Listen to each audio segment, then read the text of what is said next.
Arianna Huffington knows all about the challenges of getting enough sleep.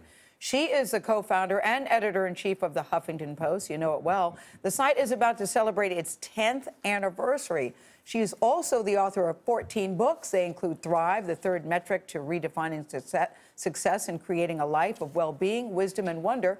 It's out in paperback now, and we are pleased to welcome Arianna Huffington back to the studio. I'd like to know how you've mastered sleep, Arianna, because you're in 14 countries, soon to spread. You've written 14 books. You've got 2 kids.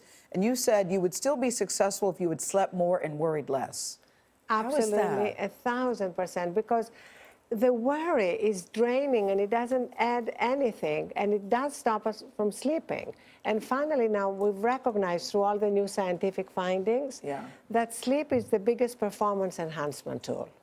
And for me, the key is to take all my devices out of the bedroom and charge them in another room, because otherwise you're going to be tempted, if you wake up for whatever reason, to check your texts and to check your emails, and then it's much harder to go back to sleep. Do you do anything special in the bedroom to get sleep? Is that it? I have no Kindle or any electronics at all in the bedroom. I read real books, and I read books that have nothing to do with work. And how much sleep do you get usually? I get 8 hours sleep 95% of the time. That is tremendous. And it makes all the a huge difference. I find it makes me much more productive, much more effective. And in this course that we are going to be launching with Oprah, a 6-week course to help people actually put all that into practice. Because one of the first steps is how do you get better sleep? And we actually filmed it in my bedroom.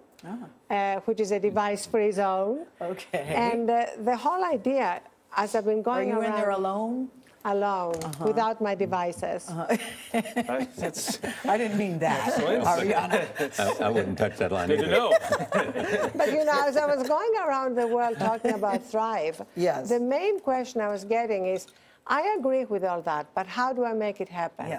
How do I implement all these changes? How do I change habits?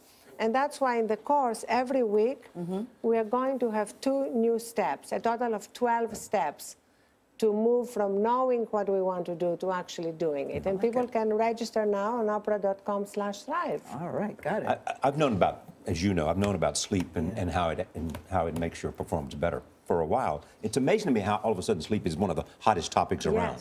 I mean, I know, you are a pioneer. I quote you in the book because you... Yes, you do. You famously get 2 naps a day. 2 or 3, yes. And, but it's all about performance. And I always actually quote a great line from you, which is that if you had to choose between doing more prep for your show or having 20 minutes nap, you'll choose 20 minutes nap. Absolutely. That's a very profound He told me statement. that, yes, and I've never forgotten it, actually. I think that's really good advice. Let's talk about the Huffington Post. You're now in how many countries? 14, and soon to be in the Arab world.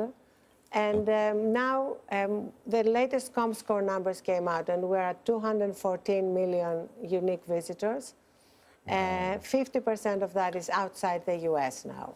So where do you want to take it now? You've just experienced this 10-year milestone. Where do you want to take the Huffington Post beyond being global? Beyond being global, we are now moving towards mobile first. And we are redesigning the site so that the priority is mobile, because that's where that's how more and more people consume content. On their phones. On their phones. And what is great is that each country is asking more information around that, and also acting like a lab. Like in Korea, 80% of our traffic is on mobile, so we're learning from them. Germany is experimenting with video, so we're learning from them. So tell me how mobile changes it. I mean, we all know that mobile is happening, but how does it change your website? What do you do to make it more mobile? What changes is that you have to present content differently. Yes. The headlines are different. The video is presented differently. How so? How so? Because, you know, if you put the same headlines and the same presentation on mobile, it doesn't look as good. It's not as attractive. It's not as user-friendly. Has to be shorter? Shorter, yes. A different screen experience. You also you want to do some original shows and documentaries. What sort of work do you want Huffington Post to do? Next week, we're launching a new show called The HuffPost Show. So basically, we launched HuffPost Live, which has been a big success, and now we're moving into more specific programming, documentaries, a satirical political show, etc. Did you ever think when you started, though, way that it it's would going. be this? Congratulations to you, Ariana. Yeah, Thank very you. good. Thank Congratulations. you. Nicely Great done. to see you. Thrive is out in paperback tomorrow.